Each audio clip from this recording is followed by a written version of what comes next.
આપણે ગયા વખતે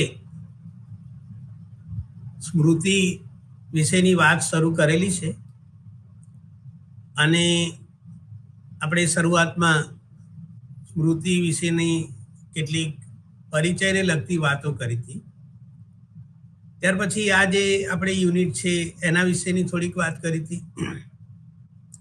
ત્યાર પછી સ્મૃતિ અને એનું જે નેચર, જેને આપણે સ્વરૂપ કહીએ, અને એનું કાર્યક્ષેત્ર, એના વિશે આપણે વાત કરી હતી. ત્યાર પછી એના પ્રકારોની આપણે વાત કરી હતી. 3 પ્રકારો મુખ્ય છે એની પણ આપણે વાત કરી હતી. આપણે થોડુંક રિવિઝન કરીશું. એમાં પહેલો જે પ્રકાર છે સ્પષ્ટ સ્મૃતિ, બીજું ગેર ઘોષણાત્મક સ્મૃતિ, અને ત્રીજું આપણે સંવેદી સ્મૃતિની વાત કરી હતી. આજે આપણે આગળ જે જોવાના છીએ એ સ્મૃતિના મોડેલની વાત કરીશું. એના 3 મોડેલ જે છે એની પણ આપણે વાત કરવાના છીએ. એક છે પારંપરિક મોડેલ, બીજું એકીકૃત મોડેલ, અને ત્રીજું છે પ્રોસેસિંગ, અને ત્રીજું છે વર્કિંગ મોડેલ અથવા તો એકીકૃત મોડેલ જેને આપણે કહીએ. ત્યાર પછી આપણે જાણીએ છીએ કે ભાઈ આપણે વાંચીએ, મહેનત કરીએ, આખું વર્ષ મહેનત કરી હોય અને પછી જ્યારે પેપર લખવા બેસીએ, કોઈ જવાબ લખવા બેસીએ, તો આપણે ઘણીવાર અડધું ભૂલી જઈએ અથવા તો કશું યાદ ના આવે એવું બનતું હોય છે. તો એના વિશે પણ આપણે પાછળથી વાત કરવાના છીએ. ત્યાર પછી આ જ યુનિટમાં આપણે એક મહત્વનો મુદ્દો, અને એ છે સ્મૃતિ વધારવાની પ્રવૃત્તિઓ. આપણને બધાને રસ હોય કે આપણી મેમરી કેવી રીતે વધે. અને ઘણીવાર આપણે જોઈએ છે ને કે હવે માર્ચ મહિનો એટલે બોર્ડની પરીક્ષાનો મહિનો, અને પછી જાતની જાહેરાતો આવતી હોય છે કે ભાઈ અમારી આ દવા લઈને તમે તમારી સ્મૃતિ વધારો, અથવા તો આ પ્રયોગ કરો અને સ્મૃતિ વધારો. પણ અહીંયા આપણે વાત કરીશું સાયકોલોજીના એંગલથી કે ભાઈ કેવી રીતે આપણે એને એ કરી શકીએ. અને છેલ્લે આ યુનિટમાં આપણે જોવાના છીએ રોજિંદા જીવનમાં આપણે ક્યાં ક્યાં સ્મૃતિનો ઉપયોગ કરીએ છીએ. આપણા ડે ટુ ડે લાઈફમાં આપણે સ્મૃતિનો ઉપયોગ કરીએ છીએ, તો એના સંદર્ભમાં આપણે વાત કરીશું. આપણે શરૂઆતમાં જોયું હતું કે ભાઈ તમને કોઈ પૂછે કાલ સાંજે તમે શું ખાધું હતું, અથવા મહાશિવરાત્રિએ તમે ક્યાં દર્શન કરવા ગયા હતા, અથવા તમારા કોઈ પ્રિય સ્થળ જ્યાં તમે ગયા હોય, અથવા તો કોઈ તમારા પ્રિય મિત્ર હોય એનું નામ આપણે પૂછીએ. તમને કોઈ પૂછે કે ભાઈ બાઇક ચલાવતા, કાર ચલાવતા આવડે છે કે નહીં, અથવા તમે ઇગ્નુમાં કે બીજી કોઈ જગ્યાએ પરીક્ષામાં, દાખલા તરીકે તમે 10મા ધોરણમાં હોવ અને તમારી સ્કૂલની અંદર પહેલો નંબર આવે તો તમને કેવી લાગણી થઈ હતી. તો આ બધા જે કંઈ પ્રશ્નો છે એ પ્રશ્નોના ઉત્તર આપવા માટે આપણે શું કરીએ છીએ? માનસિક પ્રક્રિયાનો ઉપયોગ કરીએ છીએ. અને આ જે માનસિક પ્રક્રિયા છે એને મનોવિજ્ઞાનમાં આપણે સ્મૃતિ તરીકે ઓળખાવીએ છીએ. અને આ એક બોધાત્મક કાર્ય છે કે ભાઈ એમાં કોગ્નિશન, એમાં બોધ રહેલો છે. અને એ અર્થમાં એમ કે આપણે જ્યારે કોઈ પણ બાબત શીખીએ તો એ શીખેલી બાબતને આપણે ટકાવવી પડે છે. તમે શિક્ષણના સિદ્ધાંતો શીખો તો એ શિક્ષણના સિદ્ધાંતો જે કંઈ 3, 4, 5 હોય એ તમારી અંદર ટકવા જોઈએ તમે શીખો ત્યારે. અને જો ટકેલા હશે તો જ તમે ફરીથી પરીક્ષાની અંદર તમારે, અથવા કોઈ જગ્યાએ તમે ઇન્ટરવ્યૂ આપો ને ત્યાં પૂછે તો તમારે જવાબ આપવાનો હોય તો એ શું કરે છે? આપણે એને ફરીથી રજૂ કરવાની ક્ષમતા આપણે શીખીએ છીએ. અને શીખ્યા પછી ફરીથી આપણે નોર્મલ ક્યારે રજૂ કરીએ છીએ? આપણી પરીક્ષા હોય ત્યારે આપણે એને રજૂ કરીએ છીએ. તો અહીંયા આ જે આખી વાત છે, આપણે ભૂતકાળની વાતો અથવા તો આપણા શીખવાની, આપણે પછી કોઈ વસ્તુ બનાવતા શીખીએ, અથવા કોઈ કાર કે વ્હીકલ ચલાવતા શીખીએ, કે કોઈ યંત્ર ચલાવતા શીખીએ, બધી બાબતો એ સ્મૃતિ સાથે સંકળાયેલી છે. અને એટલા માટે જ એનું ખૂબ મહત્વ છે કે જો આપણે શીખીએ આપણામાં ટકે નહીં, આપણે એને ફરી યાદ ના કરી શકીએ, તો એ આખી પ્રોસેસ કેવી છે? નિરર્થક છે. કે ભાઈ એનો કશો આપણને ફાયદો થાય નહીં, કે ભાઈ હું આખું વરસ શીખું અને પછી એ મારામાં ટકે નહીં, સાદી ભાષામાં કહીએ, અને પછી જ્યારે મારે પરીક્ષા હોય ત્યારે એને હું યાદ ના કરી શકું, તો એ શીખેલો કશો અર્થ નથી. તો આ જે શીખવાની વાત છે, અને એમાં આપણે વાત કરી કે ભાઈ એમાં સ્મૃતિ સંકળાયેલી છે, મેમરી જેને આપણે કહીએ, તો એમાં 3 સોપાનો છે. જ્યારે પણ આપણે સ્મૃતિની વાત કરીએ ત્યારે આ 3 સોપાનોને આપણે ધ્યાનમાં રાખવા પડે. પહેલું સોપાન છે રેખાંકન અથવા સંકેતીકરણ, બીજું છે એનો સંચય કે સંગ્રહ, અને ત્રીજું સોપાન છે પુનઃ પ્રાપ્તિ. કે ભાઈ હું જે કંઈ શીખું, આપણે કલ્પના કરીએ કે ભાઈ અત્યારે હું સ્મૃતિ વિશેની વાત કરું છું, તો એ તમારા મગજમાં સાદી ભાષામાં કહીએ કે એનું એક રેખાંકન, એ જે લાઇનિંગ જેને કહીએ એ ટ્રેસ થાય, એ વાત એને આપણે કરી. એટલે જ્યારે આપણે શીખીએ ત્યારે રેખાંકન થતું હોય છે, અને એ રેખાઓ બધી સંગ્રહાય છે. જો એ રેખાંકન થાય અને એનો સંગ્રહ ના થાય, કે ભાઈ આપણે હમણાં વાત કરી ને કે ભાઈ હું તમને સ્મૃતિના મોડેલ શીખવાડું 3, અને એનું સંકેતાંકન થાય, એનો સંગ્રહ થાય, અને પછી જ્યારે તમને પરીક્ષામાં એના વિશે પૂછાય ત્યારે તમે એના વિશે લખો, તો એ પુનઃ પ્રાપ્તિ થઈ. તો અહીંયા આ 3 બાબતો એમ કે ખૂબ જ મહત્વની છે. એટલે જ્યારે જ્યારે પણ તમે સ્મૃતિની વાત કરો ત્યારે સૌથી પહેલાં જો સારી રીતે રેખાંકન થયું હશે અને એનો સંગ્રહ સારી રીતે થયો હશે, તો તમે પુનઃ પ્રાપ્તિ સારી રીતે કરી શકશો. એટલે જો આ 3 જે પ્રક્રિયા છે એમાં એમ કે કોઈ અવરોધ આવે તો શું થશે? આપણે ભૂલી જઈશું, અને એને કારણે એમ કે જે ભૂલવાની વાત છે એ ભૂલવાની વાત જોવા મળતી હોય છે. હવે આપણે સ્મૃતિના પ્રકારોની વાત કરીશું. એ પણ આપણે જોયા છે, એને એક આ સાદી આકૃતિ દ્વારા એને સમજવા પ્રયત્ન કરીએ કે ભાઈ સ્મૃતિ જે છે એમાં આપણે એના 3 જે પ્રકારો છે એની આપણે ચર્ચા કરવાના છીએ. એટલે એ 3 જે પ્રકારો છે એ પ્રકારોની આપણે વાત કરીશું. પહેલું છે ઘોષણાત્મક સ્મૃતિ, બીજું ગેર ઘોષણાત્મક સ્મૃતિ, અને ત્રીજું સંવેદી સ્મૃતિ. ઘોષણાત્મક સ્મૃતિમાં પણ આપણે 3 પ્રકારોની વાત કરીશું: કાર્યાત્મક, એપિસોડિક અને શબ્દાર્થ ઘોષણાત્મક સ્મૃતિ. બીજો જે મુખ્ય પ્રકાર છે એ અંતર્નિહિત અથવા તો ગેર ઘોષણાત્મક સ્મૃતિ જેને કહીએ, એમાં પણ આપણે 3 બાબતો જોવાના છીએ. એક પ્રાઇમિંગ, બીજું છે અભિસંધાન, અને ત્રીજું છે પ્રક્રિયાત્મક સ્મૃતિ.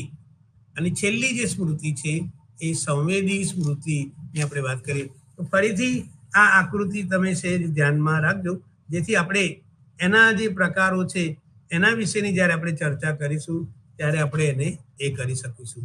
તો આપણે પહેલા પ્રકારની વાત કરીશું, અને પહેલું છે ઘોષણાત્મક સ્મૃતિ અથવા તો સ્પષ્ટ જેને કહીએ ડિક્લેરેટિવ પ્રકારની જે સ્મૃતિ છે એની અહીંયા આપણે વાત કરીશું. તો આ જે સ્મૃતિ છે એ એનું નિયંત્રણ કેવી રીતે થાય છે? કોન્શિયસલી, સચેત રૂપે આપણે એનું નિયંત્રણ કરીએ છીએ, અને જેના માટે આપણે કોઈને કોઈ રીતે જાગૃત હોઈએ છીએ. કે ભાઈ આ પ્રકારની જ્યારે સ્મૃતિની વાત આવે ત્યારે આપણે થોડાક સભાન હોઈએ છીએ, આપણે જાગૃત હોઈએ છીએ, આપણે કોન્શિયસ હોઈએ છીએ, અને એમાં આપણે પ્રયત્ન અને આપણો ઈરાદો રહેલો છે. મારે આ યાદ રાખવાનું છે, એના માટે હું પ્રયત્ન કરું, હું ધ્યાનથી શીખું, એને 1 વાર 2 વાર મનમાં એ કરું, અને મારો ઈરાદો, મારો હેતુ પણ સ્પષ્ટ છે કે ભાઈ આ મહત્વનો પ્રશ્ન છે, આ મહત્વનો ટોપિક છે, પરીક્ષામાં પૂછાશે, અને એને લીધે એ થાય છે. હવે આ જે સ્મૃતિ છે એની એક લાક્ષણિકતા એ છે કે સામાન્ય રીતે જેમ જેમ આપણી ઉંમર વધતી જાય એમ એ ઘટતી જાય છે. આપણે ઘણી વખત કદાચ ગયા વખતે પણ વાત કરી હતી કે ભાઈ અલ્ઝાઇમર કરીને જે ઘરડા લોકો હોય, વૃદ્ધ લોકો હોય, ઓલ્ડ એજમાં આ પ્રકારનો એમ કે જે સ્મૃતિ દોષ છે એ જોવા મળતો હોય છે. તો એમને ઘણી બધી બાબતો આમ કે યાદ રહે નહીં. ભૂતકાળની વાતો યાદ રહે, પણ અત્યારે સવારે શું નાસ્તો કરે તો એવું કોઈ પૂછે તો એ એમને યાદ રહે નહીં. કોઈ મળે રસ્તામાં પછી પૂછે કે ભાઈ શું નામ છે મારું, તો એ યાદ કરવા પ્રયત્ન કરે પણ એને યાદ આવે નહીં કે ભાઈ આ ભાઈ વ્યક્તિ કોણ છે. એટલે અહીંયા એ મિત્રનું નામ યાદ કરવું, આપણે મોબાઈલ નંબર યાદ કરવો, અથવા તો આપણો એટીએમનો પિન હોય તો એ બધી બાબતોને આપણે આ પ્રકારની જે સ્મૃતિ છે એમાં કરે છે. એના 3 પ્રકારો છે, એને આપણે એક પછી એક જોવા પ્રયત્ન કરીએ. તો પહેલું છે કાર્યાત્મક સ્મૃતિ, વર્કિંગ મેમરી. અને વર્કિંગ મેમરીનો માપદંડ શું છે? ચેતન અવસ્થા, કોન્શિયસનેસ. કે ભાઈ વર્કિંગ મેમરીની જ્યારે જ્યારે આપણે વાત કરીએ ત્યારે આપણે આ જે તત્કાલ એનો ઉપયોગ કરીએ છીએ અને એને સંગ્રહ અને એની પ્રક્રિયા માટે એમ કે જુદી જુદી બાબતો જવાબદાર છે. દાખલા તરીકે આપણને કોઈ મોબાઈલ નંબર કે તો એ આપણે એમ કે એ મોબાઈલ નંબર ફરી જ્યારે ડાયલ કરવાનો હોય, ખાસ કરીને લેન્ડલાઇનમાં કોઈ આપણને કોઈનો મોબાઈલ નંબર આપણે ડાયલ કરવાનો હોય તો આપણે એને યાદ રાખવા પ્રયત્ન કરીએ કે ભાઈ દાખલા તરીકે કોઈ આપણે કહે કે ભાઈ 94 270 680 10, તો પછી આપણે એને જે 10 આંકડાનો નંબર કીધો તો આપણે શું કરીએ છીએ 94 એવી રીતે 2 આંકડા, પછી 270, પછી આપણે 680 અને છેલ્લે 10. તો આ રીતે આપણે એ આખો જે 10 આંકડાનો નંબર છે એને આપણે યાદ રાખીએ. આપણે ગણિતના કોયડા ઉકેલવાના હોય કે ભાઈ ગણિતમાં દાખલો હોય તો 4-5 સ્ટેપ હોય, તો પહેલું સ્ટેપ શું છે, બીજું શું છે, ત્રીજું શું છે, અને એ રીતે જુદા જુદા જે કંઈ સ્ટેપ છે એને આપણે એ કરીએ છીએ. આપણે કોઈ કોયડા ઉકેલીએ તો એ કોયડા ઉકેલમાં પણ ભાઈ પહેલા આ સ્ટેપ છે, પછી કોયડામાં બીજી એનું ક્લ્યુ હોય એને આપણે કરીએ, પછી અને એ રીતે 1 by 1 એના જે કોયડો હોય એને પઝલ જેને આપણે કહીએ એ ઉકેલવા માટે પ્રયત્ન કરે છે. એવી રીતે કોઈનું ભાષણ આપણે સાંભળીએ તો એમાં પણ એને પહેલા શેના ઉપર વાત કરી હતી, પછી એને કોઈ ઉદાહરણ આપ્યું હોય એના વિશેની વાત હોય, પછી એને બીજું શેની વાત કરી હતી, અને એ રીતે આપણે જુદા જુદા જે કંઈ વ્યાખ્યાન હોય એને આપણે કરવા પ્રયત્ન કરીએ છીએ. ત્યાર પછી એમાં જ બીજું છે સિમેન્ટિક સ્મૃતિ. એ જે સ્મૃતિ છે શેની સાથે સંકળાયેલી છે? શબ્દના અર્થ કે એના તર્ક સાથે સંકળાયેલી. કોઈ પણ શબ્દ હોય એનો અર્થ શું છે કે ભાઈ હું ભાસ્કર કહું તો તમારા મનમાં સૂર્ય એમ કે એ થશે. એવી રીતે વ્યોમ તો તમારા મનમાં થશે કે ભાઈ આકાશ. આ જુદા જુદા જે કંઈ શબ્દો છે એના જે અર્થ છે, એની પાછળનો જે તર્ક છે, એ બધી બાબતો આ સ્મૃતિ સાથે સંકળાયેલી છે. અને આ મેમરીમાં આપણે દુનિયા, આપણું જે જગત છે આજુબાજુનું, એ જુદી જુદી હકીકતો, ખ્યાલો, તર્ક અને અર્થ, અને એ બધી બાબતો એ શબ્દો અને પ્રતીકો સાથે સંકળાયેલી છે. કે ભાઈ આપણી આજુબાજુની દુનિયા હોય, દાખલા તરીકે હું એમ કહું કે ભાઈ અમદાવાદમાં આપણે એમ કે કાંકરિયા તળાવની વાત કરીએ તો એ જે બાબત છે, અથવા અમદાવાદમાં હોઈએ તો આપણને ખબર છે કે ભાઈ રિવરફ્રન્ટની કોઈ વાત કરે તો એની સાથે સંકળાયેલી જુદી જુદી બાબતો અને એના વિશેના જે કંઈ હકીકતો છે એ અને એ થાય. એટલે આ સ્મૃતિમાં આપણે આપણી આજુબાજુનું જે જગત છે એના વિશેની હકીકતો, એના વિશેના જે કંઈ અર્થ છે, ખ્યાલો છે, તર્ક છે, એને આપણે એ કરીએ છીએ. ત્યાર પછી બીજો આમાં પેટા પ્રકાર છે એપિસોડિક સ્મૃતિ. આપણને બધાને અનુભવ છે કે ભાઈ આપણે સિરિયલો જોતા હોઈએ છીએ અને પછી એના એપિસોડ આવે, પહેલો એપિસોડ, બીજો, ત્રીજો, અને એ રીતે કોઈ સિરિયલમાં 6 કે 7 એપિસોડમાં એ આખી સ્ટોરી એ કરેલી હોય, અથવા મહાભારતની વાત હોય તો એમાં અમુક જે એપિસોડ છે એ એની સ્ટોરીને એ કરતા હોય, એના યુદ્ધ સાથે સંકળાયેલી વાતો હોય કે બીજી બધી જે કંઈ વાતો હોય. એટલે અહીંયા આપણે આપણા જે અનુભવ કે જીવનની ઘટનાઓ સાથે જે સંકળાયેલી સ્મૃતિ છે એને આપણે એપિસોડિક સ્મૃતિ તરીકે ઓળખાવીએ છીએ. કે ભાઈ આપણા જીવનમાં આપણે યાદ કરી કે ભાઈ આપણે 10મા ધોરણમાં હતા, પછી 12મા ધોરણમાં આવ્યા, પછી કોલેજમાં આવીએ તો એ જે જુદા જુદા અનુભવ છે ભૂતકાળના, અને આપણા જીવનમાં દરેકના જીવનમાં જુદી જુદી ઘટનાઓ બનતી હોય છે. ભાઈ આપણે 5 વર્ષના હોઈએ, 10 વર્ષના હોઈએ, 15 વર્ષના હોઈએ, તો એ જે જુદા જુદા સમયે જે કંઈ બધી ઘટનાઓ બને છે એ ઘટનાઓને આપણે યાદ કરીએ છીએ. આપણે કહીએ છીએ ને ઘણી વાર કે ભાઈ હું 5 વર્ષનો તો પડી ગયો હતો, તો પછી એ નિશાની આપણને કોઈ કે ભાઈ આ શું થયેલું હતું, તો કે હું 5 વર્ષનો હતો ત્યારે દોડતો હતો અને એને કારણે હું પડી ગયો અને છોલાઈ ગયો, એને લીધે એમ કે મને આ. એટલે અહીંયા આ જે સ્મૃતિ છે એમાં આપણે એમ કે આપણા ભૂતકાળના જે અનુભવો છે, જે કંઈ ઘટનાઓ બનેલી છે એને આપણે એ કરીએ છીએ. કે ભાઈ આપણે સાદો દાખલો લઈએ કે ભાઈ ગયા વર્ષે તમે ઉત્તરાયણના દિવસે ક્યાં હતા, તમે શું એમ કે ઉત્તરાયણના દિવસે એની ઉજવણી કેવી રીતે કરી હતી, અથવા તો તમારો ગયા વર્ષે જે જન્મદિવસ હતો કે ભાઈ તમારો ગયા વર્ષે જૂન મહિનામાં જન્મદિવસ હોય તો હવે એમ કે આવવાનો છે જૂન મહિનામાં, એ વખતે કોઈ પૂછે કે ભાઈ તમે ગયા વખતે તમારો બર્થડે કેવી રીતે ઉજવે તો એ વાત હોય, અથવા તો કાલે સાંજે તમે, અથવા તો મહાશિવરાત્રિની સાંજે તમે શું જમ્યા હતા. તો આ બધી બાબતો એ આપણા જે ઘટનાઓ છે જીવનની અને એની સાથે સંકળાયેલી. ત્યાર પછી બીજો મુખ્ય પ્રકારની આપણે વાત કરીએ છીએ અઘોષણાત્મક સ્મૃતિ. આ જે સ્મૃતિ છે એમાં જાગ્રત પાસાની જે ભૂમિકા છે એ પ્રમાણમાં ખૂબ ઓછી છે. ઉપરનો જે પ્રકાર છે એમાં જે આપણે વાત કરી એમાં શું હતું, ભાઈ એમાં એ જે સ્મૃતિ છે એ સ્મૃતિની અંદર ચેતન પાસું, કોન્શિયસનેસ, આપણને સભાનપણે આપણે આ જુદી જુદી જે કંઈ બાબતો છે એના વિશેની એ કરી છે. પણ અહીંયા આપણે અજાણતા અને વગર કોઈ પ્રયત્ન અથવા તો કોઈ ઈરાદા વગર આપણે કામ કરીએ છીએ. આપણે પહેલી એની લાક્ષણિકતા વસ્તુ જોયું કે એમાં જાગૃતતા નથી, કોન્શિયસનેસ નથી. આપણે અજાણતા કે ભાઈ કેટલીક બાબતો આપણે જાણી જોઈને કરીએ છીએ, પણ કેટલીક બાબતો વિશે આપણે જાણકાર હોતા નથી, અને કેટલીક વાર આપણે પ્રયત્ન ન કરીએ છતાં એ બાબત આપણી સ્મૃતિમાં આવે, વગર પ્રયત્ન એ આપણા અંદર એમ કે જોવા મળે. એની પાછળનો કોઈ આપણો ઈરાદો પણ ના હોય, આપણો પર્પઝ ના હોય કે ભાઈ એની પાછળનો મોટિવ શું છે એ પણ એમ કે ના હોય.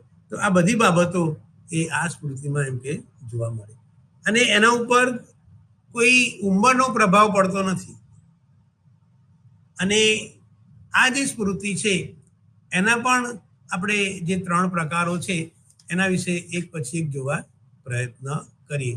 તો પહેલો જે પ્રકાર છે આ સ્મૃતિનો એ છે પ્રાઇમિંગ. આ એક એવી પ્રક્રિયા છે કે જે અજાણતા કામ કરે છે. આપણે આ સ્મૃતિમાં પ્રાઇમિંગ કરીએ ત્યારે આપણને અનુભવ નથી હોતો કશો, અને એ જે પ્રાઇમિંગની પ્રક્રિયા છે એ પુનઃ પ્રાપ્તિની જે પ્રક્રિયા છે એને તેજ બનાવે છે. અને એ પ્રક્રિયા આપણે અજાણતા આપણી સ્મૃતિમાં સક્રિય છે. આપણને ખબર નથી હોતી પણ આપણા સ્મૃતિની અંદર આ પ્રાઇમિંગ ચાલતું હોય છે, અને એને કારણે એમ કે એને આપણે એ કરીએ છીએ. એનો બીજો જે પેટા પ્રકાર છે એ છે 2 ઉદ્દીપકો વચ્ચેના સંબંધોની આપણે વાત કરી છે. જેમ આપણે કહીએ ને કે ભાઈ ઉત્તરાયણ છે તો એની સાથે પતંગની બાબતો જોડાયેલી છે. આપણે એમ કે મહાશિવરાત્રિની વાત કરીએ તો એની સાથે શિવના દર્શનની વાત હોય, જુદા જુદા મંદિરોની વાત હોય કે એના સાથે સંકળાયેલી હોય. જ્યારે આપણે દિવાળીની વાત કરીએ તો એમાં મીઠાઈ, ફટાકડા, રંગોળી આ બધી બાબતો એમ કે જોવા મળે છે. એટલે અહીંયા આપણે બે ઉદ્દીપકો જે છે એના વચ્ચેના સંબંધની જ્યારે સ્મૃતિની વાત હોય ત્યારે આપણે એને આ અભિસંધાનના પ્રકારની સ્મૃતિ તરીકે ઓળખાવીએ. એમાં ત્રીજો જે પેટા પ્રકાર છે એ છે પ્રક્રિયાત્મક અથવા કારક સ્મૃતિ, મોટર મેમરી અથવા તો જેને આપણે કહીએ પ્રોસિજર જેમાં સંકળાયેલી છે. તો એના વિશેની આપણે વાત કરીએ. અને એમાં મહત્વનું શું છે? સ્નાયવિક હલનચલન. આપણા જે સ્નાયુઓ છે, આંખના છે, આપણા જે જુદા જુદા સ્નાયુઓ છે, પગના સ્નાયુઓ છે, તો એની મુવમેન્ટ આ મેમરીની અંદર એ કરેલી છે. અને એકવાર આપણે આ સારી રીતે જે સ્નાયવિક હલનચલનની પ્રક્રિયાઓ છે એને શીખી લઈએ તો શું થશે? પછી એ સ્વાભાવિક રીતે આપણામાં જોવા મળે છે. આપણે દાખલા તરીકે નાના બાળકો હોય પછી અમુક ઉંમર થાય એટલે 2 વ્હીલવાળી સાયકલ ચલાવતા, પહેલાં 3 વ્હીલવાળી સાયકલ હોય, 3 પૈડાની સાયકલ ચલાવતા શીખે અને પછી એ થોડો મોટો થાય તો આપણે જોઈએ છે કે ભાઈ 2 વ્હીલવાળી હોય પણ સાઈડમાં 2 નાના વ્હીલ આપેલા, એનું બેલેન્સ એ ના થાય અને પછી એ ચલાવતા શીખે અને થોડા સમય પછી શું થશે? માત્ર આગળ અને પાછળનું વ્હીલ હોય એ પ્રકારની સાયકલ એ ચલાવતા શીખે છે. પણ આપણને બધાને અનુભવ છે કે ભાઈ આપણે સાયકલ ચલાવતા શીખીએ તો પહેલી વાર આપણે સાયકલ ઉપર બેઠા અને પેડલ મારવાનું કે ગવર્નર પકડવાનું આપણે શીખવા પ્રયત્ન કરીએ છીએ તો ઘણીવાર શું થશે? તમારું ધ્યાન નીચે પેડલ ઉપર હોય તો બેલેન્સ અહીંયા ના રહે અને તમારું ધ્યાન અહીંયા હોય તો તમે પેડલ ના મારી શકો. પણ ધીરે ધીરે એ જે સાયકલ ચલાવવાની બાબત છે એ આપણે શીખીએ છીએ કે ભાઈ આપણી હાથની ગ્રીપ, આપણી નજર અને બીજા જે આપણા પગના સ્નાયુઓ છે એ બધાને આપણે એ રીતે શીખવા પ્રયત્ન કરીએ છીએ કે જેથી ધીરે ધીરે આ બધાનું શું થાય છે? એક સંકલન થાય છે. પછી 4-5 અઠવાડિયા પછી આપણે સાયકલ ઉપર બેસીએ તો તરત આપણે આપણું ગવર્નર અને પેડલ ચાલે છે ને આપણું બેલેન્સ પણ રહેતું હોય છે અને પછી તો આપણે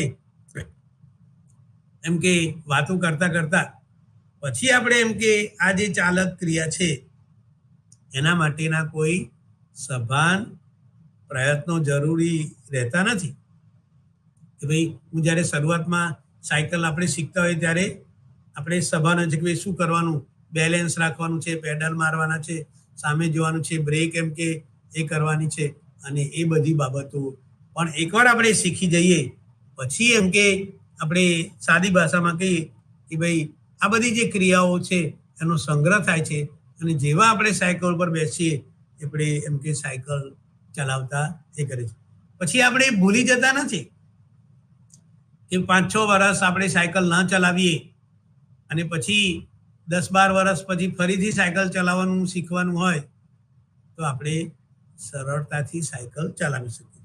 એવી રીતે આપણે 2 વ્હીલરની વાત કરીએ કે ભાઈ આપણે એમ કે બાઇક કે સ્કૂટર ચલાવતા શીખવાનું હોય તો એમાં પણ આપણે જાણીએ છીએ કે ભાઈ જુદા જુદા જે કંઈ સ્નાયુવિક હલનચલન છે એને આપણે એ કરીએ છીએ. એવી રીતે કાર ચલાવતા તમે શીખવા માંગતા હોવ તો તમે ડ્રાઇવિંગ સ્કૂલમાં જાઓ અને આપણે જોઈએ છીએ કે ભાઈ એ જે ડ્રાઇવિંગ સ્કૂલમાં એનો ઇન્સ્ટ્રક્ટર આપણી જોડે બેઠો હોય અને એ જે ડ્રાઇવિંગ સ્કૂલની ગાડી છે એની રચના થોડીક વિશિષ્ટ પ્રકારની છે કે ભાઈ જે શીખતો હોય એની જોડે તો બ્રેક ને બધું હોય પણ જોડે પણ જે શીખવાડનાર હોય પછી ધીરે ધીરે આપણને સૂચના આપે કે ભાઈ તમે સામે જુઓ, તમારી ગ્રીપ એમ કે ગવર્નર ઉપર રાખો, બ્રેક જે છે અને જુદા જુદા જે કંઈ એના સ્ટેપ સાદી ભાષામાં કહીએ કે ભાઈ તમારે કઈ કઈ બાબતો ધ્યાનમાં રાખવાની છે. તો પછી આપણે શું થાય છે કે આપણે એકવાર કાર ચલાવતા શીખીએ પછી આપણે જેવા એમાં બેસીએ તો સીધું ચાવી એ કરીને આપણે ગાડી સ્ટાર્ટ કરીને ચલાવતા હોઈએ છીએ.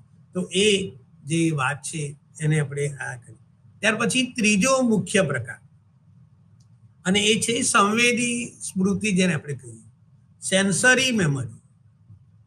અને ઘણા લોકો એને ક્ષણભંગુર પણ સ્મૃતિ તરીકે ઓળખાય કે ભાઈ એની ધારણની પ્રક્રિયામાં નિકટતા સાથે તાત્કાલિક જે ઘટના છે એના સંદર્ભમાં આપણે એ આ સ્મૃતિ સંકળાયેલી છે. અને એટલા માટે જ એના ધારણનો સમય કેવો છે? ખૂબ ઓછો છે. એટલે ટૂંક સમય માટે આ સ્મૃતિ છે એનું ધારણ એમ કે થતું હોય છે.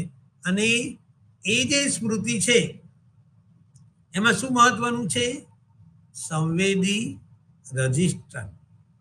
આપણા જે સંવેદનો છે એનું રજિસ્ટ્રેશન સાદી ભાષામાં કહીએ, આંખ દ્વારા, નાક દ્વારા, કાન દ્વારા, અને એ રીતે એ એમ કે એ થાય. એટલે આ જે સ્મૃતિ છે કેવી રીતે કાર્ય કરે છે? જુદા જુદા જે કઈ સંવેદનો છે એ સંવેદનોનું સાદી ભાષામાં કહીએ કે ભાઈ એનું સંકેતાંકન થાય અને એ રીતે એને થાય. તો અહીંયા આપણી આજુબાજુનું જે વાતાવરણ છે એમાંથી આપણને માહિતી સૌથી પહેલા ક્યાં પહોંચે છે?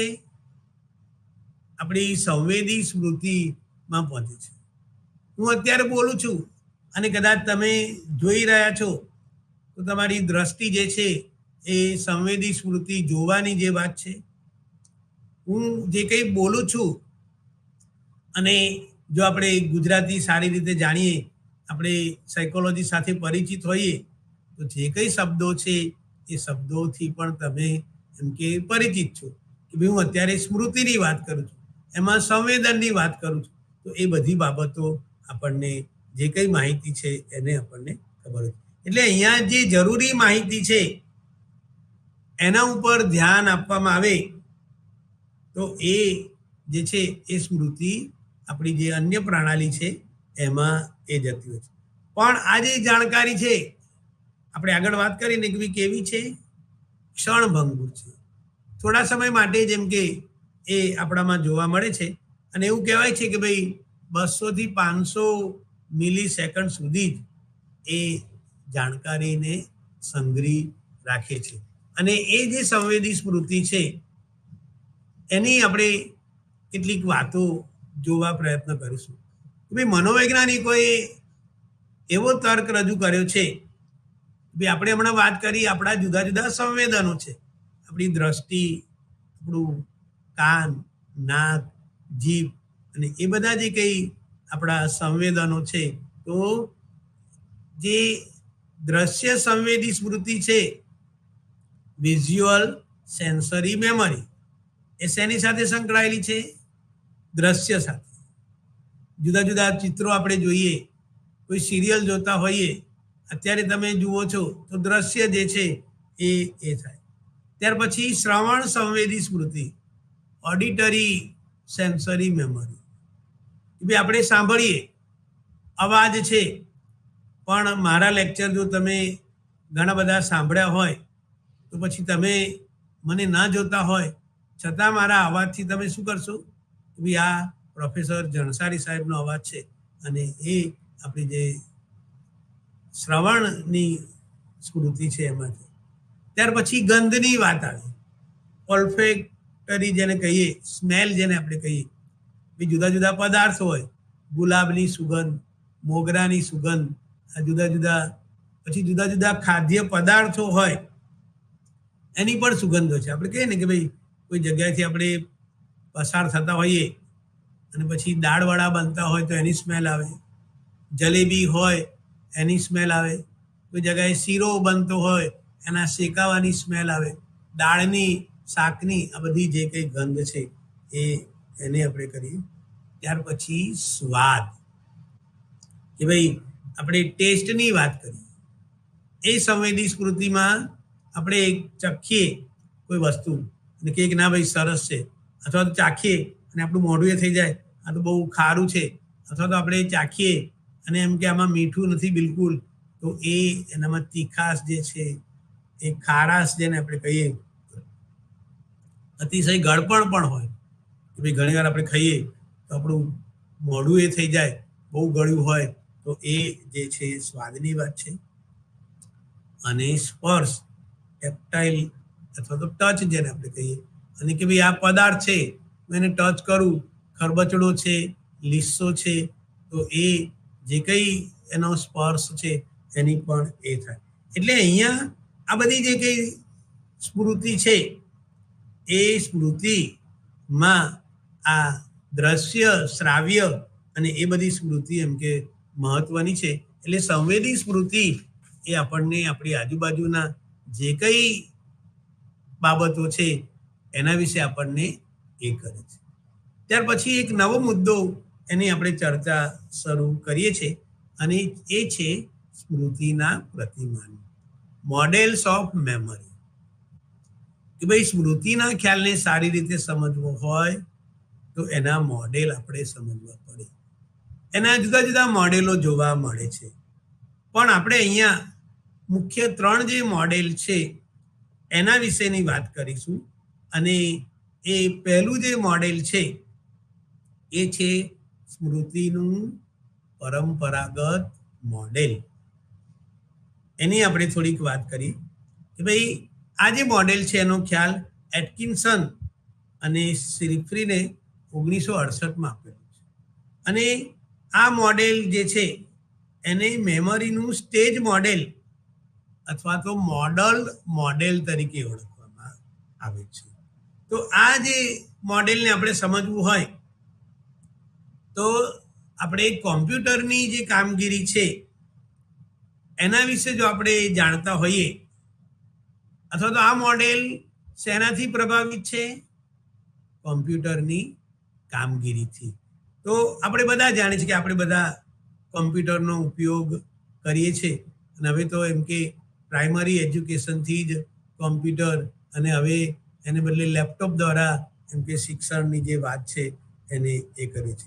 તો અહીંયા જો આપણે કોમ્પ્યુટર ઓપરેટ કરતા જાણતા હોઈએ તો આપણને બધાને ખબર છે કે જ્યારે કોમ્પ્યુટરની વાત આવે ત્યારે એમાં કોમ્પ્યુટરમાં 2 પ્રકારની મેમરી આવે છે. પહેલી છે RAM અને બીજી છે ROM. તો આ બંને જે મેમરી છે એની આપણે વાત કરીએ. RAM મેમરી છે જેનો ઉપયોગ તમે કોઈ કાર્ય કરતી વખતે કરો છો, અને જે બીજી મેમરી છે ROM એ આપણે જાણીએ છીએ કે કોમ્પ્યુટરમાં જુદા જુદા ભાગ હોય, સોફ્ટવેર જેને આપણે કહીએ, પછી હાર્ડવેર, હાર્ડ ડ્રાઈવ જેને આપણે કહીએ, અને એ હાર્ડ ડ્રાઈવના રૂપમાં એમ કે આ RMO મેમરી જે છે એ કામ કરે. એટલે જો આપણને કોમ્પ્યુટરની કામગીરીનો ખ્યાલ બરોબર હશે, જો આપણને આ RAM અને ROM એ બંનેના કન્સેપ્ટ જો ક્લિયર હશે તો એ કોમ્પ્યુટરની જે આખી કાર્યપ્રણાલી છે એ કેવી રીતે કામ કરે છે એ આપણને ખ્યાલ હોય તો આ પ્રકારની જે મોડેલ છે સ્મૃતિનું પરંપરાગત, એને આપણે વધારે સારી રીતે સમજી શકીશું. એટલે કોમ્પ્યુટરનો જે ખ્યાલ છે એને આપણે એ કરીશું. જ્યારે આપણે ROM મેમરીની વાત કરી છે ત્યારે એમાં બધા પ્રકારની ફાઇલોનો એક સંગ્રહ છે, અને આ જે ફાઇલો છે એની સંગ્રહ ક્ષમતા ખૂબ જ વધારે છે.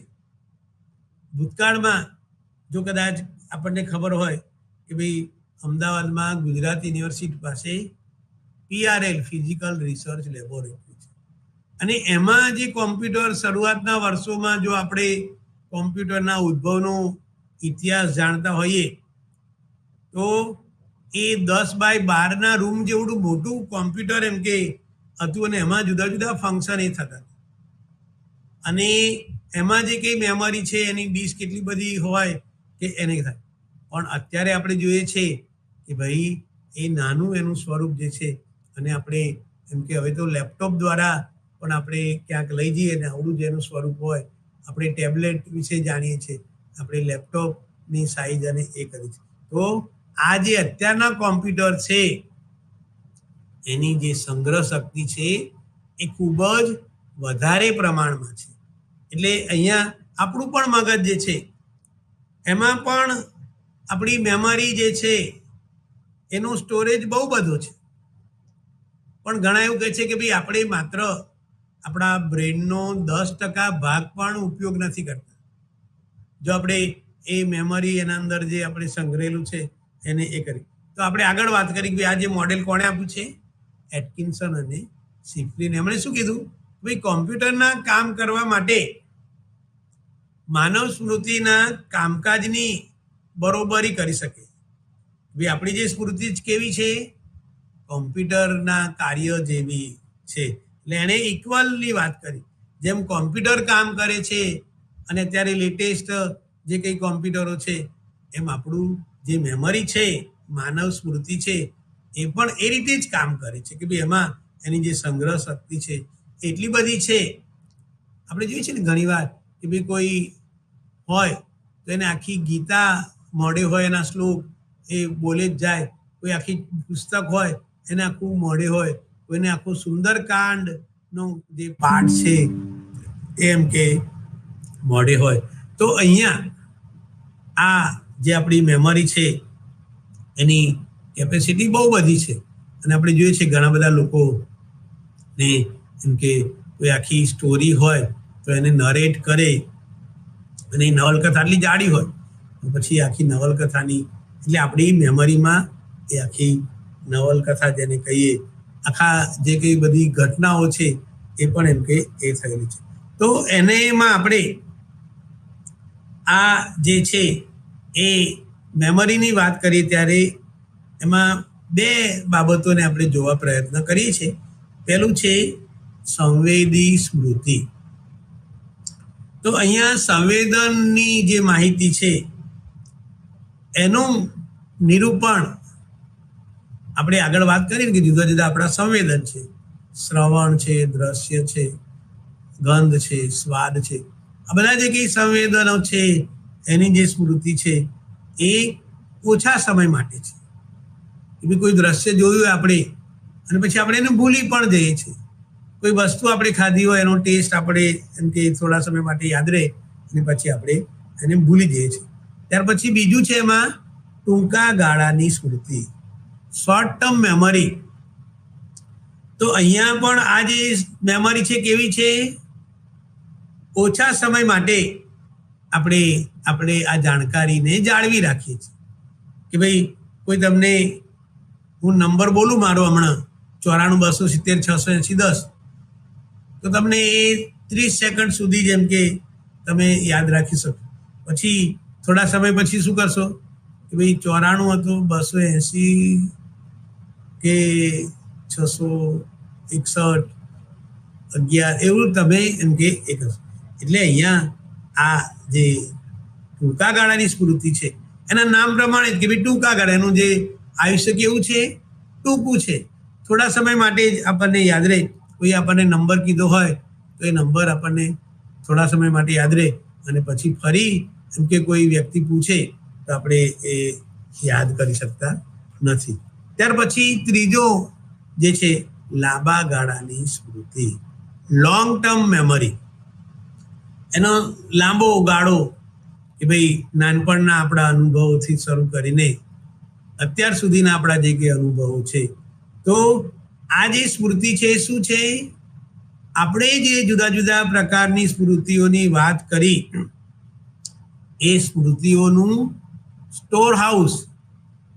જેમ આપણે જોઈએ છે ને કે જો તમને કદાચ ખબર હોય કોઈ કંપનીનું વેર હાઉસ તમે જોયું હોય અથવા તો અનાજના ગોદામો જેને આપણે કહીએ, જો સરકારી ગોદામો તમે જોયા હોય તો મોટા લાંબા હોય ને એમાં અનાજનો સંગ્રહ કરેલો હોય.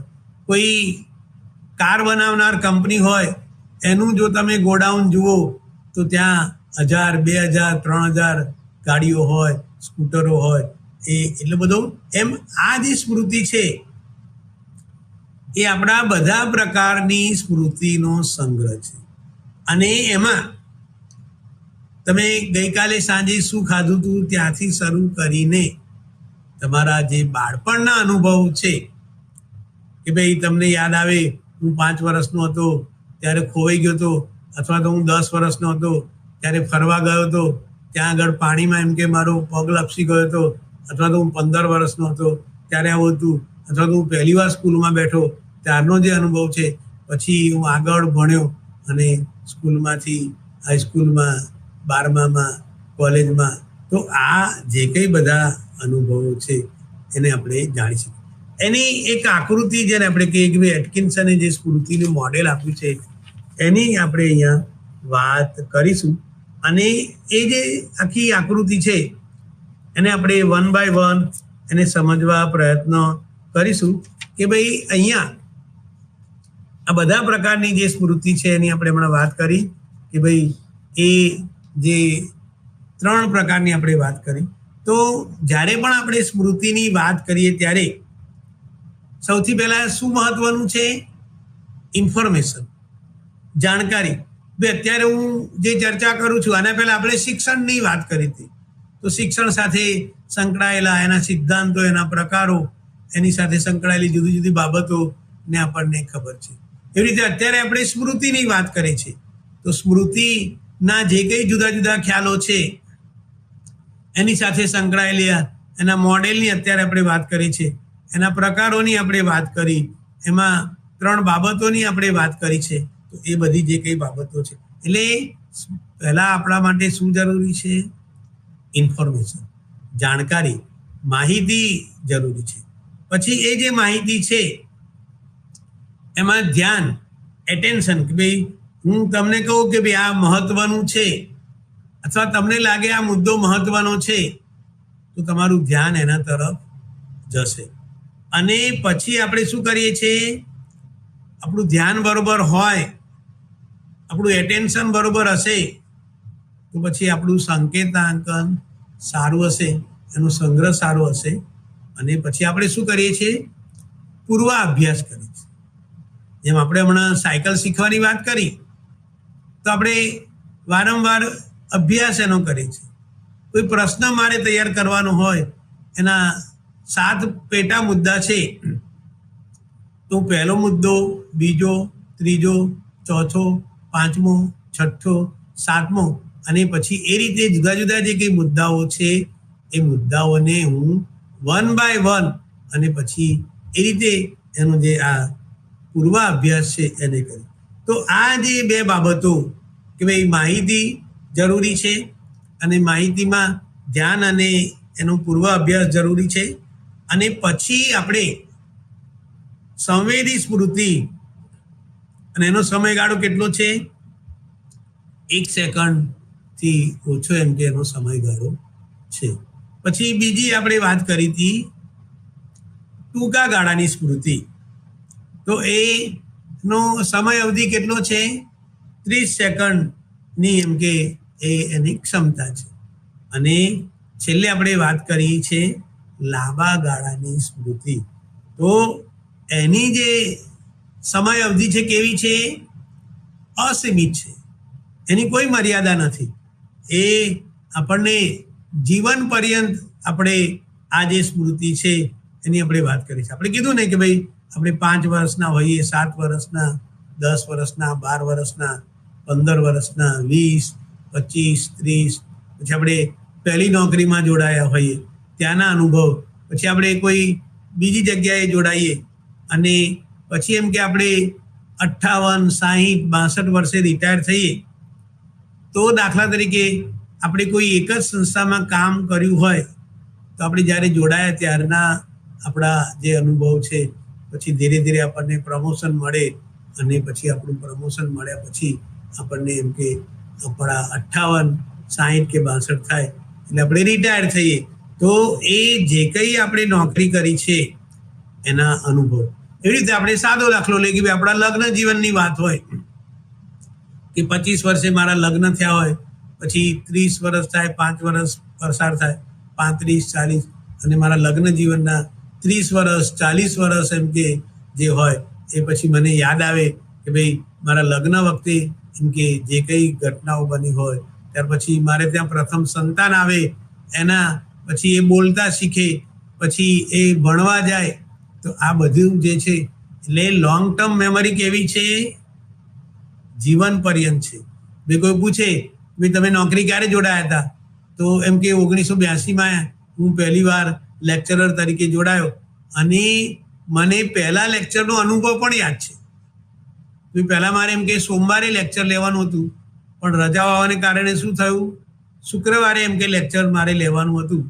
તો મેં જે તૈયારી કરી હતી ટોપિક અને એ જે સામાન્ય મનોવિજ્ઞાનનું પેપર હતું અને એને બદલે મારે જ્યારે શુક્રવારે મને વર્ગમાં કહેવામાં આવ્યું કે હવે તમારે સમાયોજન વિશે સાયકોલોજી ઓફ એડજસ્ટમેન્ટની વાત કરવાની છે.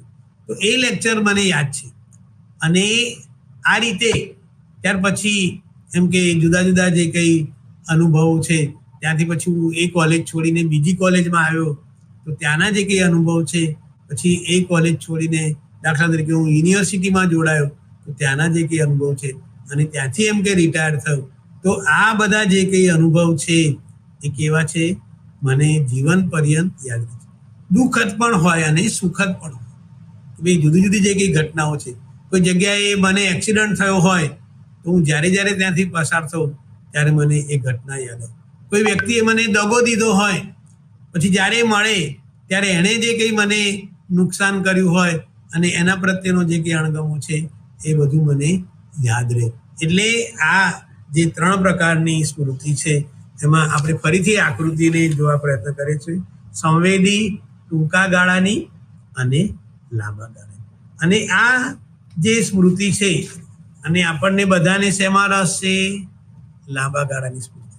કે ભાઈ તમે વર્ષની શરૂઆતમાં આ કોર્સમાં એડમિશન લીધું, પછી એના જુદા જુદા જે કંઈ યુનિટ છે એના મેમરીના હોય, આગળ આપણે ઇમોશનની વાત કરીશું, અને પહેલાં આપણે લર્નિંગની વાત કરી, પરસેપ્શનની વાત કરી હોય, મનોવિજ્ઞાનના જુદા જુદા સંપ્રદાયોની વાત આપણે કરેલી છે.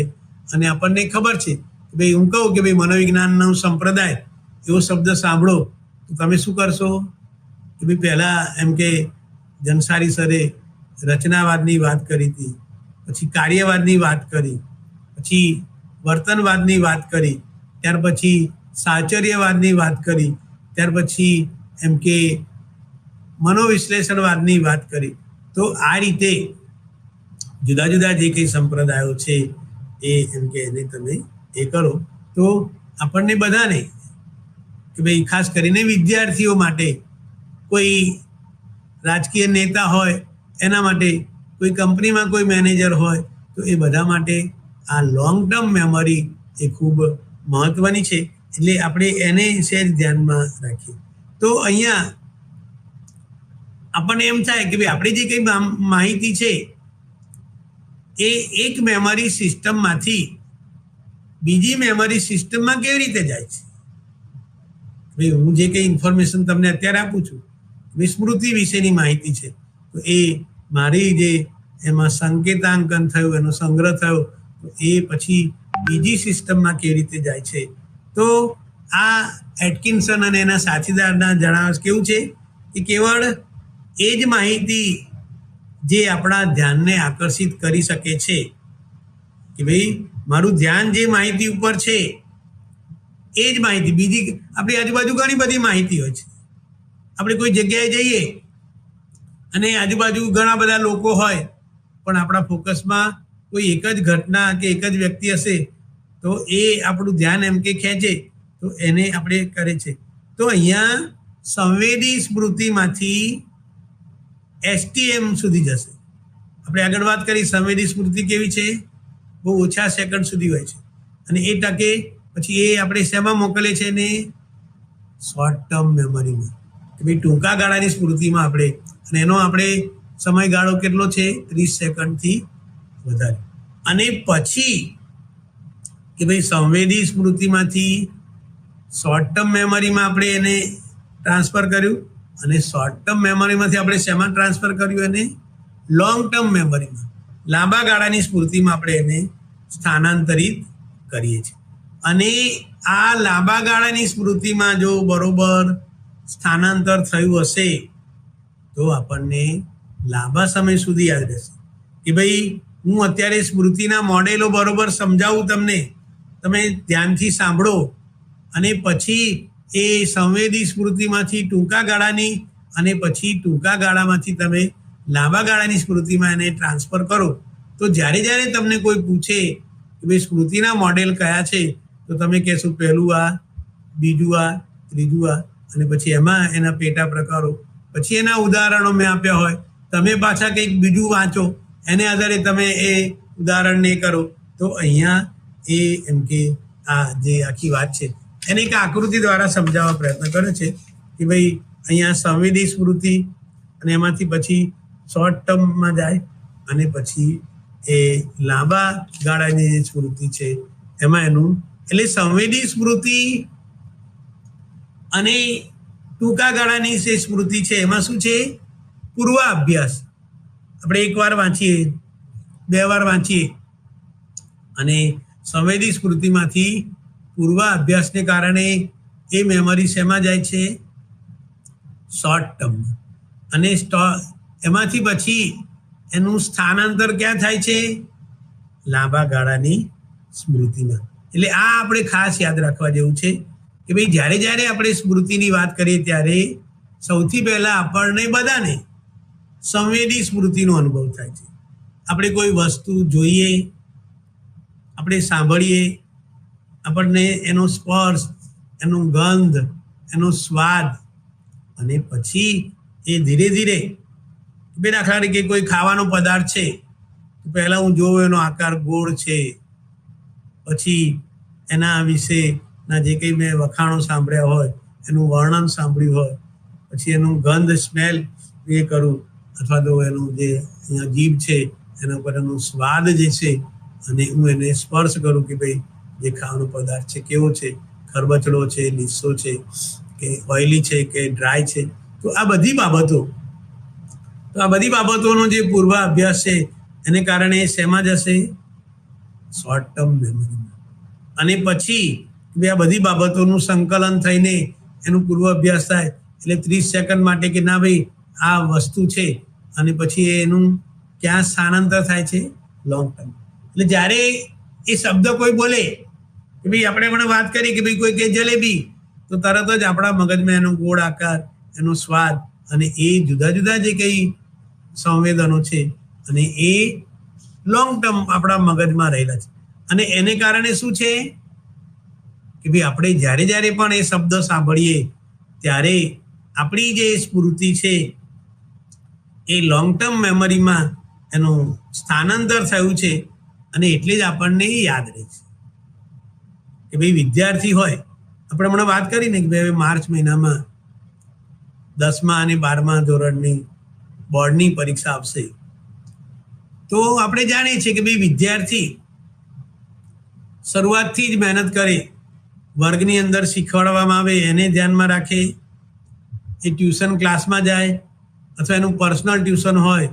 તો દાખલા તરીકે કોઈ એક પેપરમાં કે ભાઈ ફિઝિક્સ છે તેમાં 10 યુનિટ છે, તો પહેલું યુનિટ શીખે, બીજું શીખે, ત્રીજું શીખે, અને એ જ્યારે શીખે ત્યારે જો એની સંવેદી સ્મૃતિ બરોબર હશે, એના ઉપર એને ધ્યાન આપ્યું હશે, એમાં કઈ બાબતો મહત્વની છે એ જો એને ખ્યાલમાં રાખ્યું હશે અને એનો પૂર્વાભ્યાસ કર્યો હશે. માત્ર એકવાર શીખવાથી કંઈ એને યાદ રહે નહીં. એટલે શું થશે કે ભાઈ એ એકવાર વાંચે, 2 વાર વાંચે, એમાં કયા કયા મુદ્દા છે, પહેલો પેટા પોઈન્ટ, પછી બીજો, ત્રીજો, ચોથો, અને એ રીતે એ આખું એને જે કંઈ ફિઝિક્સનો સિદ્ધાંત હશે એને એ કરવા પ્રયત્ન કરશે. અને પછી એની શોર્ટ ટર્મ મેમરીમાં એને એ કર્યું અને પછી આપણે કહીએ છીએ કે ભાઈ કહીએ છીએ ને ઘણીવાર કે ભાઈ વારંવાર આપણે વાંચીએ છીએ, પુનરાવહન કરીએ છીએ, અને જેટલું આપણે કહીએ છીએ કે ભાઈ જેટલું વધારે પુનરાવહન કર્યું હશે એટલું તમે વધારે સારી રીતે એને રિકોલ કરી શકશો. અને એટલે જ કે ભાઈ એ જે આપણે આખા વર્ષની મહેનત છે આપણે એને સંવેદી સ્મૃતિ દ્વારા એને શીખીએ છીએ, આપણે જાણીએ છીએ કે ભાઈ આ મહત્વનું છે એટલે આપણે એના તરફ ધ્યાન આપીએ છીએ, એને આપણે શોર્ટ ટર્મ મેમરીમાં એ કરીએ છીએ અને પછી એ આપણા લોંગ ટર્મ મેમરીમાં એનો સંગ્રહ થાય છે. અને પછી જ્યારે આપણે પેપર લખવા બેસીએ, ભાઈ ચલો આવતા 15 તારીખે ફિઝિક્સનું પેપર છે, જેવું પેપર આપણા હાથમાં આવે આપણે એને વાંચીએ અને પછી આપણે જે કંઈ તૈયારી કરેલી હોય એ તૈયારીવાળો મુદ્દો આપણને એમ કે 1 by 1 લોંગ ટર્મ મેમરીમાં આપણને યાદ આવે છે. આપણે એ પણ વાત કરી હતી કે ભાઈ આપણા બધાના જીવનમાં જે કંઈ ઘટનાઓ બને એ ઘટનાઓ આપણને યાદ હોય છે. આપણે એક સાદો દાખલો લઈએ કે ભાઈ આપણે આપણા માતા પિતા જોડે રહેતા હોઈએ અને આપણા ફાધર કોઈ ગવર્મેન્ટ ડિપાર્ટમેન્ટમાં હોય તો એમ કે એમની બદલી થાય 3 વર્ષે 5 વર્ષે, તો આપણે એમ કે પહેલા ધોરણમાં હતા ત્યારે આ જગ્યાએ જામનગરમાં હતા, 5 વર્ષ પછી આપણે ત્રીજા કે ચોથા ધોરણમાં હતા તો આપણે એમ કે રાજકોટમાં હતા, પછી આપણે 10મા ધોરણમાં હતા તો આપણે એમ કે અમદાવાદમાં હતા, પછી કોલેજમાં આવ્યા, 12મામાં આવ્યા તો અહીંયા. એટલે આ જે કંઈ આખી ઘટનાઓ છે એ ઘટનાઓ આપણા અંદર એનો સંગ્રહ થયેલો છે. અને એટલે જ આપણે આગળ વાત કરીને ભાઈ લોંગ ટર્મ મેમરી કેવું છે, સ્ટોરેજ આપણને કલ્પના ના આવે એટલું બધું સ્ટોરેજ એના અંદર થયેલું હોય છે. આપણે કીધું ને કોઈને આપણે કહીએ કે સહેજ આપણે એને એક હિન્ટ આપીએ કે ભાઈ તમારા જીવનના જુદા જુદા બનાવોની વાત કરો તો આપણને પણ આશ્ચર્ય થાય કે ભાઈ એને એમ કે પોતે જ્યારે 4-5 વર્ષનો હતો ત્યારથી શરૂ કરીને ધીરે ધીરે ધીરે અત્યારે 60 વર્ષનો છે. તો એ આખી જેમ કોઈ ફિલ્મની સ્ટોરી હોય અને પછી 3 કલાકનું ફિલ્મ હોય તો પહેલો સીન, બીજો, ત્રીજો, ચોથો, પાંચમો અને પછી એનો એન્ડ આવે. જેમ કોઈ સિરિયલ હોય કે ભાઈ મહાભારત છે, રામાયણ છે અથવા તો વિષ્ણુ પુરાણ છે, તેના તો ઘણા બધા એપિસોડ હોય છે. પણ આપણને ખબર હોય છે કે ભાઈ પહેલા એપિસોડમાં આ વાત હતી, પછી બીજા, ત્રીજા, ચોથા, પાંચમા, છઠ્ઠા, અને એ રીતે આ જે આખી લોંગ ટર્મ મેમરી છે એ કેવી છે, આજીવન છે. કે ભાઈ આપણે આગળ વાત કરી અલ્ઝાઇમરની વાત કરી કે ભાઈ આ જે અવસ્થા છે ઓલ્ડ એજ જેને આપણે કહીએ તેમાં એને ભૂતકાળના અનુભવ યાદ હોય છે પણ અત્યારની સ્થિતિ એને ખબર નથી. ઘણીવાર એવું પણ બને અલ્ઝાઇમરમાં કે ભાઈ એ ક્યાંથી કોઈક જગ્યાએ જાય અને કોઈ પૂછે કે ભાઈ અંકલ તમારે ક્યાંથી આવ્યા તમે, તો યાદ કરવા પ્રયત્ન કરે કે ભાઈ હું ક્યાં આવ્યો હતો. ઘણીવાર એવું પણ બને અલ્ઝાઇમરવાળા કે ભાઈ વેહિકલ લઈને જાય ને પછી ત્યાં મૂકે, પછી એ ઘરે આવતા રહે, પછી પૂછે કે ભાઈ તમે સ્કૂટર લઈને ગયા હતા તો ક્યાં ગયું, એટલે પછી એ યાદ કરવા પ્રયત્ન કરે કે હું સ્કૂટર લઈને ગયો હતો પણ એ સ્કૂટર ત્યાં જ રહી ગયું અને એને સાદી ભાષામાં કે ભાઈ ધૂનમાં ને ધૂનમાં પોતે ઘરે આવી જાય. એટલે આ જે મેમરીનો કન્સેપ્ટ છે એ ખૂબ જ મહત્વનો છે. આપણા બધાના જીવનમાં એ જે મેમરી છે એ મેમરીને આપણે મહત્વ આપીએ છીએ. એટલે શિક્ષણની અંદર પણ આપણે આગળ પણ વાત કરી હતી કે ભાઈ મનોવિજ્ઞાનની જુદી જુદી પેટા શાખાઓ છે. એમાં એક છે એજ્યુકેશનલ સાયકોલોજી. અને જે લોકો શૈક્ષણિક મનોવિજ્ઞાન, આપણે બીએડની વાત કરીએ સાદો દાખલો, બીએડની અંદર દરેકને કમ્પલસરી શૈક્ષણિક મનોવિજ્ઞાન ભણવું પડે છે. અને એ પછી કોમર્સમાં ગ્રેજ્યુએટ થયેલો હોય, સાયન્સમાં હોય, આર્ટ્સમાં હોય કે બીજા કોઈ આર્ટ્સમાં પણ એને લેંગ્વેજ રાખી હોય અથવા સોશિયલ સાયન્સ રાખ્યા હોય, પણ દરેકને કમ્પલસરી એજ્યુકેશનલ સાયકોલોજી ભણવું પડે. અને એમાં શિક્ષણ સાથે સંકળાયેલા જુદા જુદા જે કંઈ પાસાઓ છે એની વાત કરવામાં આવે છે. અને એમાં એક મહત્વનું પાસું કયું છે, મેમરી. જો મેમરી ના હોત, આપણે કહીએ છીએ ને કે ભાઈ મેમરી લોસ થઈ ગયો, આપણે એને પૂછીએ, આપણે ઘણીવાર હમણાં વાત કરી કે પરીક્ષામાં એમ કે એક્ઝામ એન્ઝાઇટી હોય અને પછી જેવું એના હાથમાં પેપર આવે જુએ અને પછી એકદમ બ્લેન્ક થઈ જાય. પછી એના સુપરવાઇઝર પૂછે કે ભાઈ શું કેમ લખતો નથી, તો કે હવે મને કશું યાદ આવતું નથી. એણે આખું વર્ષ મહેનત કરેલી છે છતાં પણ એમ કે આ પ્રકારની વાત જોવા મળે છે. એટલે પરીક્ષામાં આપણે જો આપણી મેમરી બરોબર હશે, અને આપણે અહીંયા મહત્વ આપીએ છીએ લોંગ ટર્મ મેમરીની, લાંબા ગાળાની જે સ્મૃતિ છે એ જો આપણી વધારે દ્રઢ હશે, એ જો વધારે સારી હશે તો શું થશે, આપણે વધારે સારી રીતે યાદ રાખીએ. અને આપણે જોયું છે ને કે જેને યાદશક્તિ સારી હોય તો એ શું કરશે, જો પેપર આવે વાંચશે કે ના ભાઈ આ પહેલો પ્રશ્ન છે અને એમાં એમ કે આટલા મુદ્દાઓ મારે કરવાના છે, પછી ઊંધું ગાલીને લખવા માંડશે અને પછી એ બીજો પ્રશ્ન વાંચશે. તો જેની લોંગ ટર્મ મેમરી બરોબર નહીં એ જોયા કરશે કે આ તો લખે છે ઊંધું ગાલીને, એમ કે એને પેલો ફાંફા મારશે કે કોણ શું લખે છે, અને એ રીતે એની જે કંઈ લોંગ ટર્મ મેમરી બરોબર નહીં હોય તો એને કારણે એના પરિણામ ઉપર અસર પડતી હોય છે. એટલે આપણે બધાએ આ જે મેમરી છે એના જુદા જુદા જો પાસાઓ બરોબર સમજેલા હોઈશું. આપણે આના પછી પણ વાત કરવાના છીએ અને એ છે આપણે એના જે મોડેલ છે એના સ્તરની વાત કરવાના છીએ. અને આપણે હમણાં વાત કરી ને શરૂઆતમાં કે ભાઈ યાદશક્તિ કેવી રીતે વધારી શકાય, અને આજે મા બાપને એમાં જ રસ છે કે ભાઈ મારું જે બાળક છે એની સ્મૃતિ એટલી બધી, એની મેમરી એવી પાવરફુલ હોવી જોઈએ. પછી જાત જાતના જાહેરાતો આપણે જોઈએ છે કે ફલાણું ટોનિક પીવાથી તમારા બાળકની મેમરી ડેવલપ થશે, એને બધું યાદ રહેશે. પણ એવું નથી.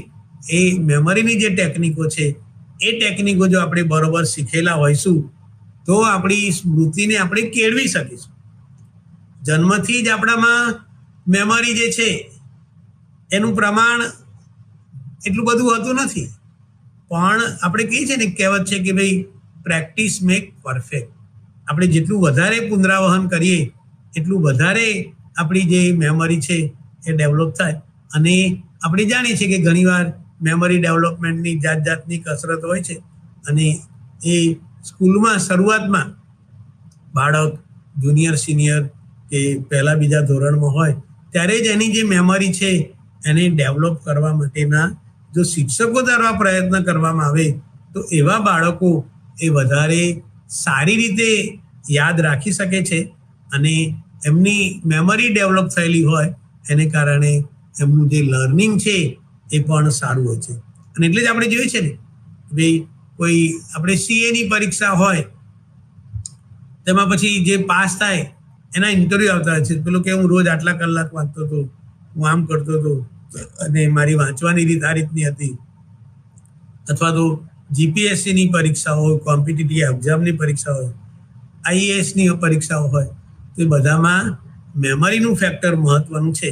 અને એ આપણે ધ્યાનમાં રાખીએ તો હું માનું છું કે એ મેમરી જેટલી આપણી શાર્પ હશે, આપણી લોંગ ટર્મ મેમરી જો વધારે સારી ડેવલપ થઈ હશે તો આપણે એને વધારે સારી રીતે કરી શકીશું. તો નેક્સ્ટ ટાઈમ આપણે આ જે મુદ્દા છે એની જ ચર્ચા આગળ ચાલુ રાખવાના છે.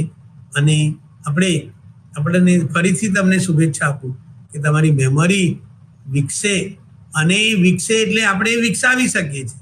આપણે પ્રયત્ન કરીએ તો આપણી મેમરી શાર્પ થાય, અને જો આપણી મેમરી સારી હશે તો આપણે ઘણું બધું યાદ રાખી શકીશું. અને આપણે સ્વાભાવિક છે કે ભાઈ આપણે પોઝિટિવ વધારે યાદ રાખવું જોઈએ, પણ આપણને બધાને નકારાત્મક ઘટનાઓ પણ યાદ રહેતી હોય છે. એ પણ એક જીવનનો ભાગ છે કે ભાઈ એ જે કોઈ આપણને અપમાન કર્યું હોય તો એ ઘટના આપણે ભૂલતા નથી. આપણે કોઈ આપણને મદદ કરી હોય તો આપણે ઘણીવાર ભૂલી જઈએ, પણ આપણને મદદ ન કરી હોય તો એ બાબત આપણને યાદ રહેતી હોય છે. તો અહીંયા આપણે આ જે મેમરીનું ટોપિક છે એમાં અટકીએ છીએ, અને નેક્સ્ટ ટાઈમ આપણે એની ચર્ચા કરીશું. નમસ્કાર.